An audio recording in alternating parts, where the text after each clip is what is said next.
बहुत समय पहले की बात है। एक गांव में एक मूर्तिकार रहता था। वो ऐसी मूर्तियां बनाता जिन्हें देखकर हर किसी को मूर्तियों के जीवित होने का भ्रम हो जाता था। आसपास के सभी गांवों में उसकी प्रसिद्धि थी। लोग उसकी मूर्ति कला के कायल थे, इसलिए उस मूर्तिकार को अपनी कला पर बहुत घमंड था। जीवन के सफर में एक वक्त ऐसा भी आया जब उसे लगने लगा कि अब उसकी मृत्यु होने वाली है, वह ज़्यादा समय तक जीवित नहीं रह पाएगा। तो वह परेशानी में पड़ गया। यमदूतों को भ्रमित करने के लिए उसने एक योजना बनाई।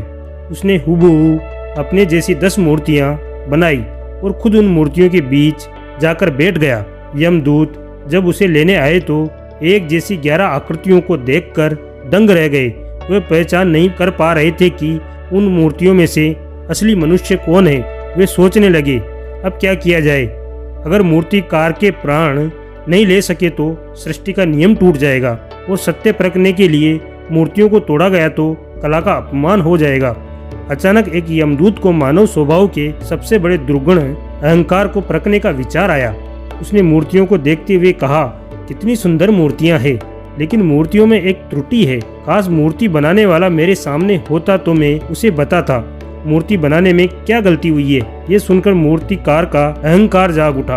उसने सोचा, मैंने अपना पूरा जीवन मूर्तियां बनाने में समर्पित कर दिया, भला मेरी मूर्तियों में क्या गलती हो सकती है।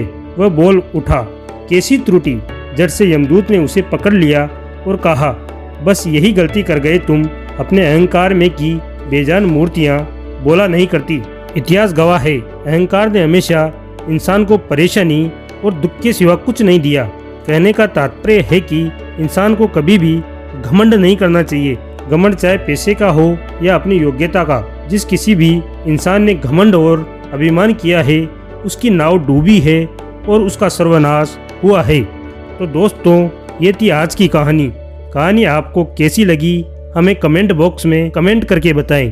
अगर आपको हमारी ये कहानी अच्छी लगी तो कहानी को लाइक करें, शेयर करें और नई नई कहानियाँ सुनने के लिए हमारे चैनल कथा जोन को सब्सक्राइब करें, जिससे कि आप लोग हमसे जुड़े रहें। धन्यवाद।